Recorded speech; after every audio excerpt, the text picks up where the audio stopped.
నగదు నిలువల నిష్పత్తి అంటే నగదు నిలువల నిష్పత్తి అంటే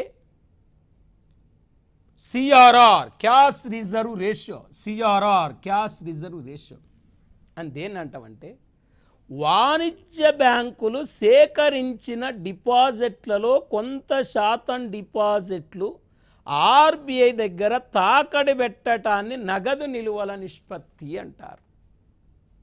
మరొకసారి జాగ్రత్తగా చూడండి. వాణిజ్య బ్యాంకులు సేకరించిన డిపాజిట్లో కొంత శాతం డిపాజిట్ ఆర్బీఐ దగ్గర పెట్టడాన్ని నగదు నిలువల నిష్పత్తి అంటారు.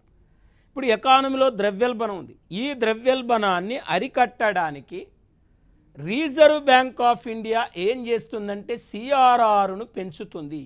సిఆర్ఆర్ను పెంచుతుంది.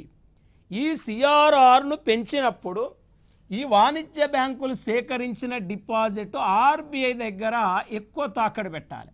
ఎక్కువ తాకడి పెట్టినప్పుడు ఆర్బీఐ వాణిజ్య బ్యాంక్ అంటే ఎక్కువ తాకడి పెట్టినప్పుడు వీటి దగ్గర ఉండే డిపాజిట్లు తగ్గిపోతాయి. వీటి దగ్గర ఉండే డిపాజిట్లు తగ్గిపోయినప్పుడు ప్రజలకు ఇచ్చే రుణం తగ్గిపోద్ది.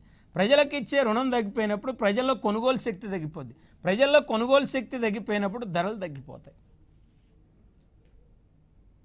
చూడండి, ధరలు తగ్గిపోతాయి. మరి ఈ విధంగా ద్రవ్యోల్బణ కాలంలో ఏం చేస్తుందంటే సిఆర్ఆర్ను ఆర్బీఐ పెంచుతుంది.